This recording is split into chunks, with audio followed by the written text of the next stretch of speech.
Hi viewers, మనం వచ్చేసి presidents గురించి మనం తెలుసుకుంటున్నాము. R Venkataraman, Ramaswamy Venkataraman, also known as R Venkataraman అనేటువంటి పేరుతో ఈయన మనందరికీ తెలిసినటువంటి వారే.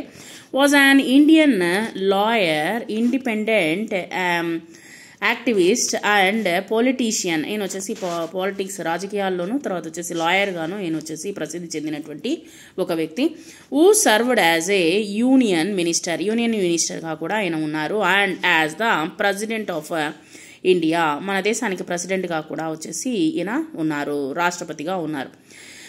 He was the 8th president of India, మన దేశానికి వచ్చేసి 8వ ప్రెసిడెంట్ రాష్ట్రపతిగా ఆయన పనిచేయడం జరిగింది. త్రూ అవుట్ ఈజ్ క్యారీర్, ఈయన జీవిత కాలం అంతా వచ్చేసి వెంకట్రామన్ మెయింటైన్డ్ ఏ డీప్ కమిట్మెంట్. ఆయన వచ్చేసి మెయింటైన్ చేస్తూ తన యొక్క కమిట్మెంట్ ఏ విధంగా అంటే ప్రజలకి పబ్లిక్ సర్వీస్, ప్రజలకు వచ్చేసి సర్వీస్ చేయడము, తర్వాత వచ్చేసి అండ్ డెమోక్రటిక్ వాల్యూస్, ప్రజాస్వామికమైనటువంటి వాల్యూస్ను వచ్చేసి విలువలని తెలిసినటువంటి ఒక వ్యక్తిగా ఆయన మన దేశానికి ఆయన రాష్ట్రపతిగా మనకు ఎన్నో సేవలు అందించారు.